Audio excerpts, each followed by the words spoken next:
There's a place inside the human mind, a drop in the curve between comfort and fear. It happens when something looks human, but not quite. A smile that lingers too long, eyes that don't blink right, a puppet, a mannequin, a doll, something that moves like us, but isn't alive. That unease does have a name, and it's called the Uncanny Valley.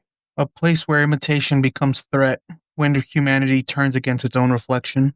So tonight we descend that slope from ancient legends to modern terrors, where the line between the living and the lifeless begins to blur. Now, long before robotics, long before cinema, humans feared mimicry. Now, early mythologies spoke of shapeshifters, which were spirits who wore human faces to deceive. In Japanese folklore, the Nopera, a ghost with a smooth blank face, stood just close enough for you to notice that was missing. That's the core of it. You recognize what you're looking at until your brain catches the mistake. And once it does, every nerve fires. There's a name for that response: cognitive dissonance. And I do want to apologize if I butchered that name of the creature, but I'm not Japanese, so I apologize. The Nopera bow, I believe. The brain knows it's wrong, but can't explain why, so it answers with fear. Masahiro Mori coined the term Uncanny Valley in 1970. He drew a curve, empathy on one side, familiarity on the other. As a figure looks more human, our comfort rises until suddenly it drops, and that drop is the valley. It's where corpses, dolls, and androids all meet. The closer something gets to perfection, the deeper the fall. It's not a technological phenomenon like some would think. It's an ancient one, born from our instinct to survive the things that mimic us. Every culture has given the uncanny a body. It could be a ventriloquist dummy whose jaw twitches in the dark, or if you've ever stared at portraits whose eyes follow you across the room, those as well, or wax figures that even seem to breathe when the air changes. Actually, I saw something. There's a museum in London. It's full of mannequins that they used for fashion in the early 1900s. The workers swear they hear them shifting after hours. Clothes are always rustling, glass is tapping, and the cameras never catch anything. That's because your mind fills in motion when it expects it. When something is close enough to human, you start to project behavior. But if you think about it, sometimes it actually goes further. In 1987, a team was restoring a wax exhibit in Madrid. Now, they found a figure whose eyes weren't glass. They were real. Oh, hell no. Right? Preserved beneath layers of resin, but there was no record of where they came from. Yeah, you can't stand that kind of gaze. It's not looking at you. It's like it's looking through you. Which is even more terrifying in and of itself. There's a reason so many horror stories begin with imitation. Maybe it was a reflection that moved wrong. Maybe it was a child's toy that spoke when it shouldn't. Mama. But in general, it's the fear that something has learned how to look like us and doesn't need our permission or consent to act alive. Now, the Uncanny Valley isn't just about sight. It's a sound, a rhythm, even some go as far to say a presence. You can feel it when someone stands too still or when the silence stretches on too long. Our minds detect life in patterns and then panic when those patterns are almost right. That's why some animatronics trigger fear more than others. The smooth motion isn't what's wrong, it's the timing, the space between gestures that feels unnatural. Yeah, really. I saw like this video of an old theme park figure once. Like the paint was peeling, but the smile, it just stayed so perfect. when the ride was shut down, they left the sound system running, and every few hours it would like whisper like "welcome" or "hello." It's just so unnerving. You never really know what to trust. You never know where noises are coming from. You kind of just have to guess and hope and think about it as haunted, possessed, whatever. It's kind of a scary thing when you think about it. Yeah, there's stuff like that too, where a lot of people that study ghosts and like poltergeists, a lot of times the reason people say dolls get possessed is because they have such a human-like appearance, and that's kind of like a conduit for it. I could see that being a consideration when it comes to that kind of stuff for sure. Now, people say the uncanny valley is a defense mechanism, a way to avoid disease, decay, and some say death. But maybe it's something else altogether. Maybe it's recognition. Maybe we aren't afraid of what is inhuman, but we are afraid of what's almost us. The mirror version, the one that could take your place and no one would notice. And what if it already has? Ooh. I've read things like when they were doing like a lot of the studies on this kind of thing where they say it comes from a place where humankind was evolving alongside other humanoid creatures. Like, we're Homo erectus, but back there was like Homo habilis, Neanderthal. They're like very, very similar in appearance, but we were all competing for resources and there was like tribal warfare. So anything that looks similar to us, but just a little bit off, it's kind of where that primal fear of things that look like us but aren't us comes from. Hardwired into our DNA. See, that stuff doesn't really bother me. It's all the kind of stuff where, you're just, say, like even now, looking at a computer screen and out of the corner of your eye, you see something move. Well, was it just my imagination? Was it an eyelash? Was it, stray piece of hair? What could it have been? Was it a ghost? Was it a shadow person? Was it something evil? It was You know, spam. yeah, I mean, he's never too far, that's for damn sure, but I think that terrifies me more than, if I were to see a fucking doppelganger with solid black eyes, I wouldn't be as terrified as thinking I saw that out of my peripheral, but then staring and not seeing a thing. It's like when you're chasing a spider in the house and it gets away. You know it's there, but you can't find it. That is true terror right there. And that's not just me speaking from not liking spiders.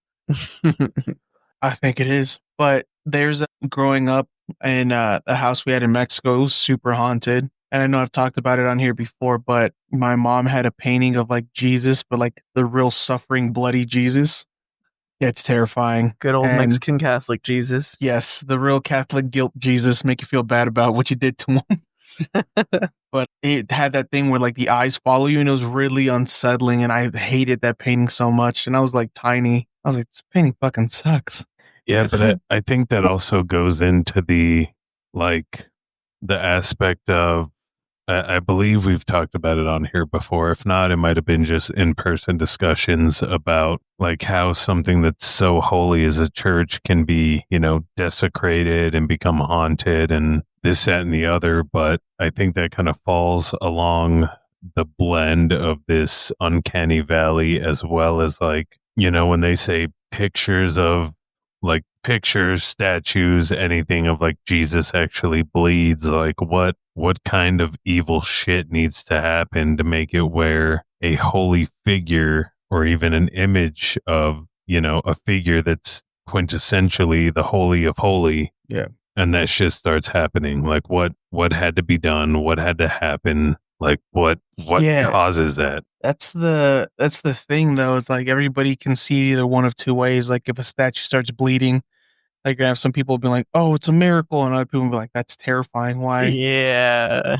Miracle blood. I remember I had read a story a while back. It was a while back, like years ago, where they had hung up this new like statue of like crucified Jesus in a church, and it started dripping water. So people were like coming and collecting it and drinking it. And it turns out that one of the nails had hit the pipe in the back. Oh, It was the water that went into the toilets. everybody got E. coli. Oh, They were drinking toilet water. Gross. yeah, they were drinking toilet water and like it's sacred water. I Yeah. was like, Did it come from the sacred ass? Stop. It's terrible, dude. It's terrible. But also, there's a bunch of instances of stuff like this in Uncanny Valley. Like, it's heavy in like Mexican culture because I think I've shown you before that statue. It's not even a statue. I think it's like supposed to be a preserved body of a girl that got murdered by her father because she wanted to do her first communion. I read about that. Wasn't I it like remember that. a tailor shop or something? No, it's a different one. The one I'm talking about is in Guadalajara. It's in one of like the major cathedrals in Guadalajara. I think I showed Siege the video, but if you I stare think at the we've done an face- episode on it. We have. You stare at the face and like it's opened his eyes, and I was like, the fuck? But the one you're talking about is I think was that girl. Her parents owned a bridal shop and Bridal her, shop. That Yep. was it. yeah, and I think she got bit by like a black widow or something and died. So the parents are so heartbroken they had her like embalmed and then they have her as a mannequin. She's preserved as a mannequin in the bridal shop, and people say they hear her like moving around. They can see her like she's in different positions than what they left her in. What a scamp. No, dude, that's terrifying. But I'll have to see if I can find that video from the Guadalajara one because I've actually been to that and like I visited it. They told me that story is like this is unsettling. I want to go home. Yeah, and they're like, "Oh no, it's a miracle. Jesus is making her move." I was like, "I don't think a dead body should be moving. A preserved dead body should be moving at all. I think no, I'll be outside. I'm gonna go find somebody selling juice from a bag. no. That's scarier than the actual fucking statue." And that's not Jesus moving it. That's a demon. What if you start like crip walking? That'd be terrifying. Then I would just assume it's Snoop Dogg moving it. It'd be crypt walking. Whoa. May Snoop Dogg be with you and also with you. May Snoop Dogg be with you. Oh, shizzle, homie. Shizzle and also with you, Dizzle. Yeah, but I don't know, man. Like some of those, like I think it's the Catholic guilt or whatever, like religious guilt. But those, like the statues, they freak me out. Like they feel like they're watching me, 100%. and it feels like that. And I was like, I just look at them. I was like, you're getting ready to move, aren't you?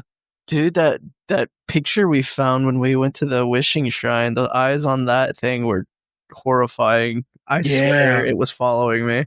The weird grandpa Was that the one that was on the floor, kind of on the other side of the with shrine? the blanket. Yeah, Yeah. Somebody was snuggled up with their picture of an old person. Oh. Yeah. Sad and it's- unnerving. Yeah, I kind of wanted to look at some of those notes, but it's like, it's probably best not to. Yeah, maybe we don't pick the sacred notes out of the wall.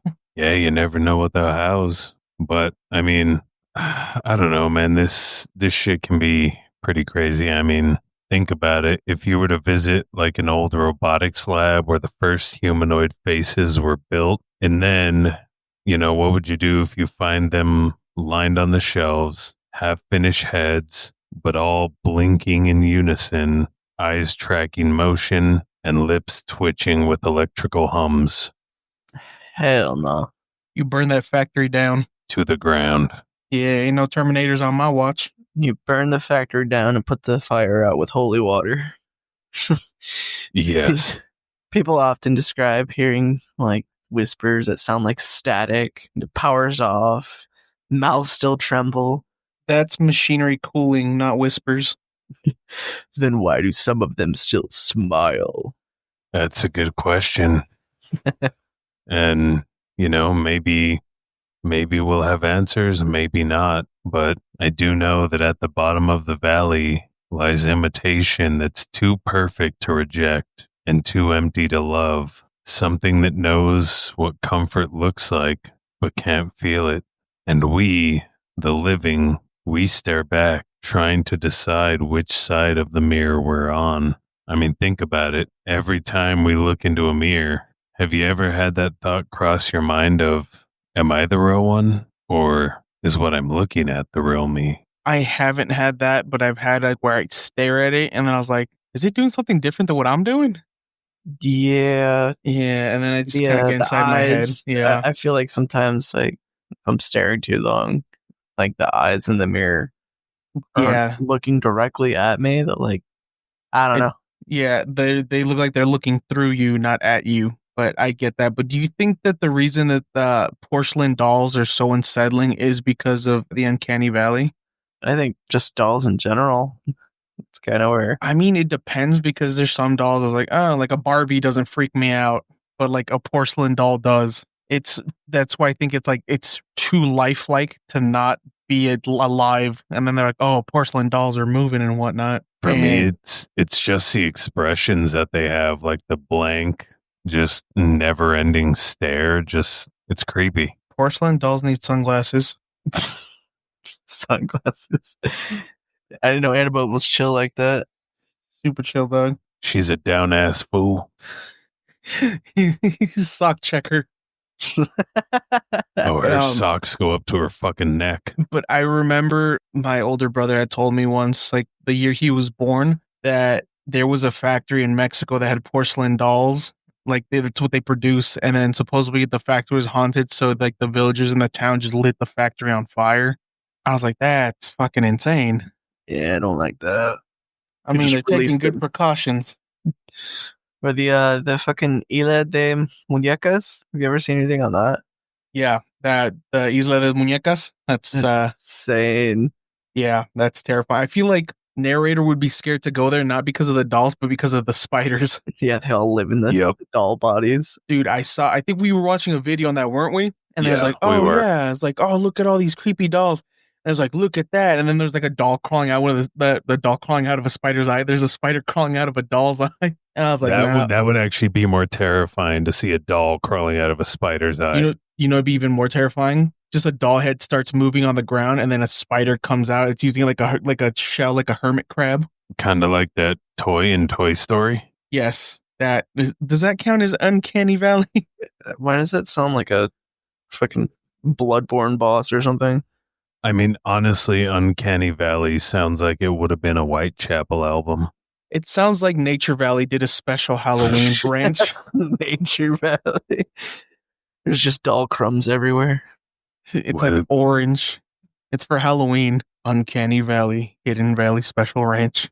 Or for all those healthy people out there, Uncandy Valley. Ayo. I think the last thing you want in your ranch is candy. Speak for yourself. This is America. Gross. Yeah, no, I'm good without sweet ranch. I'll take spicy ranch, but not sweet. Do you think like in the Conjuring movies, well, that's why Annabelle's kind of like everybody thinks she's kind of like freaky because of that? Well, let me rephrase that. Not freaky, that she's like terrifying because she has like the movement and all that. Like she moves and she reacts, but her face never changes. So I think people are more freaked out when they think of Annabelle because of the movies and how that doll looks. You know, being the real Annabelle is just a Raggedy Ann doll. It's a lot less terrifying unless you're there to experience it in person or be there. Yeah. Like, you know, just seeing a Raggedy Ann doll or even like Robert the doll, Yeah. you don't think anything terrifying or scary until Speak for you yourself. see I'm it. terrified of Raggedy Ann dolls. You fucking bring a Raggedy Andy around me and I'm gonna piss myself. I know what you're getting for Christmas. You better not. A Raggedy Ann. Wait. A Raggedy Stan. Oh god, or the Cabbage Patch Kids. Those little soulless fuckers freak me out. Oh my god, I don't like Cabbage Patch Kids. Especially the ones that have like belly buttons. Those are terrifying. I don't like this. I mean, The if belly we're button is speaking what of does it. soulless, wouldn't it be the Teletubbies too? Those freaked me out too, dude. I legitimately were terrified of those till like the age of like 8. I remember my sister used to terrify me. She used to turn the lights off and close the door and she'd go, "The Teletubbies are gonna get you." I was like, ah! She'd let the door open and I'd run from one end of the house to the other trying to find my mom. That's it. You're I gonna fucking- get Tinky Winky for Christmas. Oh, don't do this to me. Is that a Teletubby, or are you offering him some weird sexual favors? What is Can it? be I'm gonna both? you fucking give me a Teletubby, I'm a fucking tubby custard in my pants. Oh God! I hate it.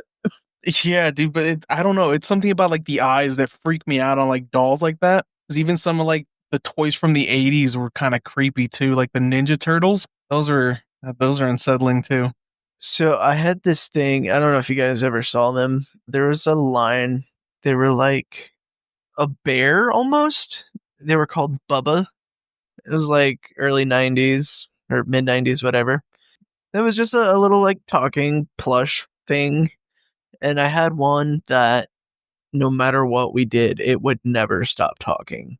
And we took the batteries out of it and it still kept going. And we left it in a closet for like 6 months and we would still hear it. Eventually we threw it out. And when I went outside the next day in the back alley where the garbage cans were, it was sitting next to the garbage can. Ooh. Yeah. Was it that fucking bear wearing overalls with the thick ass eyebrows? I think there was one of those, but mine was the bedtime version. It had a little flashlight on it. I remember the overall one, Yeah. but I feel like Furbies for the same reason are terrifying. Yeah, there was like a bunch of recalls with them, like back in the day. The Furbies? Yeah. Yeah, those are nightmare inducing as well. There's a shit, I don't remember what the shop's called. It's up in Phoenix. We had gone, it's like a goth alternative store or whatever, and they have like a giant terrifying centipede Furby. Oh my god, I've seen pictures of those. They're amazing. And I wanted to vomit. I was like, no. The Furbipede. I'm gonna beat it to death with one of those fucking goth boots. He can't hurt us now. Yeah, that would deserve to die. Yeah, it was terrible. Narrator, I know I'm getting your kids for Christmas. Do it. He's hanging from the ceiling. Watch I'll them do shit that. their So pants. when they wake up, they see it coming down. Fuck, dude. Man, fuck Furbies. Fuck Teletubbies. You know what? Growing up, I think I might just been a pussy. I should not have been this scared of toys. Fuck anything that has a face or eyes that can follow you when they're not supposed to. Because it's no fun. Yeah. Fuck it. You know what freaked me out too? God damn it. I'm exposing myself way more than I should on this. The fucking Tickle Me Elmo. No. Dude, there's a lot of shit that I was scared of. Even like now growing up, like the weird, what is it called? The little fucking porcelain, like baby dolls or whatever. The cherished memories or something like that. Oh, the little angel statue? Yeah, those freak me out, dude. But is that the religious guilt or the you just it don't might like be that, but the babies just freak me out. Anything porcelain freaks me out. I don't know. I don't blame you. And that would be the Uncanny Valley. Because, it's not a place. It's a moment. It's a second of recognition that something human is wrong. And in that second, something ancient wakes inside of us all. A reminder that imitation can be dangerous. That's not every face deserves to move. Sometimes the thing you're afraid of is you. From the edge of the familiar, this has been Tales from Helheim. Remember to stay mindful of what looks back, because sometimes the eyes in the mirror aren't yours anymore.